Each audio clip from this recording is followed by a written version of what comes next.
আজকে যদি শহীদ শরীফ উসমান হাদির বিচার না হয়, আগামীকালকে রফিকুল ইসলাম মাদানিরে মাইরা ফেললে, পরের দিন আল্লাহ না করুক লুৎফুজ্জামান বাবর ভাইরে মাইরা ফেললে, পরের দিন জনাব শফিকুর রহমান সাহেবরে মাইরা ফেললে, জনাব তারেক রহমান সাহেবকে মাইরা ফেললেও বাংলাদেশে বিচার হইতো না। কারণ এই বিচার না হওয়ার সংস্কৃতি যদি চালু হয়ে যায়, তাইলে কেউ মরলে আর বিচার পাইতো নেতা নেত্রী আর ক্ষমতার কারণে বাবর ভাইরে মহব্বত করি না। আল্লাহর হস্তে কই, উনি একজন মাজলুম মানুষ, আমরাও একজন মাজলুম। একসাথে জেলখানাত থাকছি, এই পাশাপাশি বিল্ডিংও, বুঝছেন তো, নিজের একই এলাকার মানুষ, একটা মহব্বত তৈরি হয়েছে।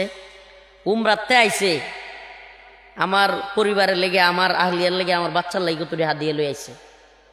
এখন এমন মহব্বতের মধ্যে ফোন দিছে, যেদিন বেরোইছে এর এদিন রাত অথবা পরের দিন আমার নাম্বার করতে পাইছে আল্লাহ জানে, হঠাৎ করে ফোন দিছে, কয় আমি লুৎফুজ্জামান বাবর।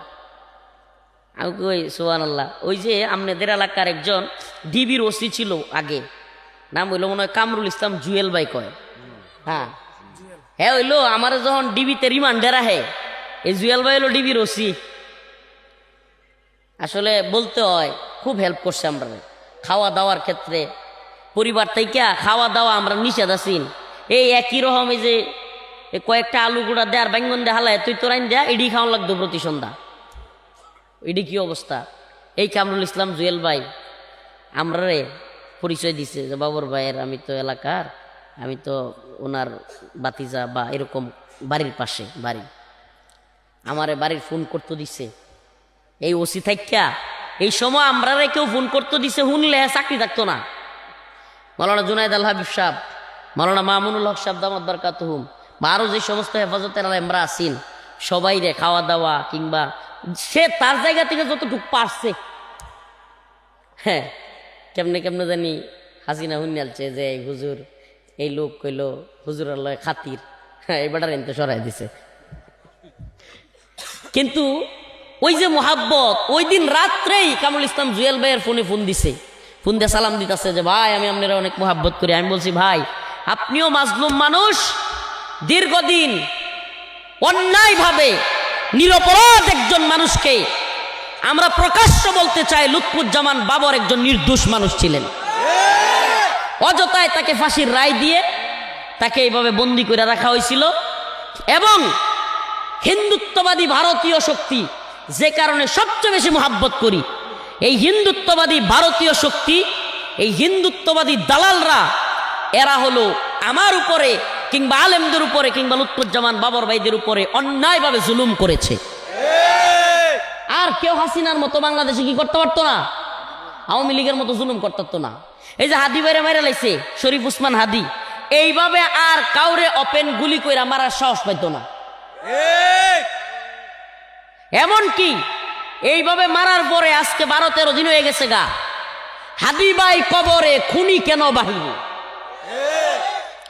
এখনো বাহিরে।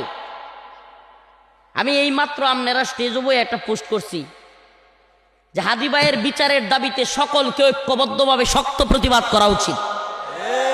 কারণ আজকে যদি শহীদ শরীফ উসমান হাদির বিচার না হয়, আগামীকালকে রফিকুল ইসলাম মাদানিরে মাইরা ফেললে, পরের দিন আল্লাহ না করুক লুৎফুজ্জামান বাবর ভাইরে মাইরা ফেললে, পরের দিন জনাব শফিকুর রহমান সাহেবরে মাইরা ফেললে, জনাব তারেক রহমান সাহেবকে মাইরা ফেললেও বাংলাদেশে বিচার হইতো না।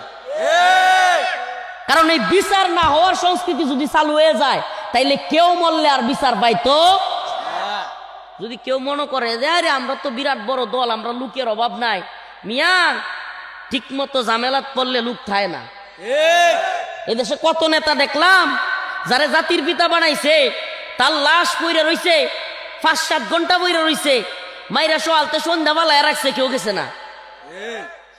তো অতএব যদি একবার এমন একটা সংস্কৃতি চালু হয় যে কাউরে মারলেও বিচার হয় না, আমরা নেত্রকোনা জেলা একটা থানা আছে দুর্গাপুর কলমাকান্দা, সেই অঞ্চলে মার্ডার করলো বিচার এলো 1 সপ্তাহ গেহারিয়া হতে, তখন না মার্ডার করলে 1 সপ্তাহ গেহারিয়া নেত্রকোনায় হাজিরা দিব, আবার 1 সপ্তাহ পরে বাইরে উঠবো। এইভাবে যদি খুন এত সস্তা হয়, মার্ডার করা যদি এত সস্তা হয়, সমাজের মধ্যে খুন খারাপি বাড়বে কি বাড়বে না? বলেন বাড়বে কি বাড়বে না? ক্ষমতার ছত্র ছায়ায় থেকে একটা মানুষকে খুন করলে যদি মাত্র 1 সপ্তাহ 15 দিন জেল কাটলে হয়ে যায়, তাইলে পরবর্তীতে তো এই লোকেরা আরো খুন করব। কথাটি খুব সহজে কইলানি যায়। ওই হাদি ভাইয়ের ছোট্ট বাচ্চাটা বুঝতে পারবে বাবা না থাকার কষ্ট। কিছুদিন পরেই বড় হইয়া যখন দেখবে তার বাবা নাই, কল্পনা করলেও গাটা শিউরে ওঠে।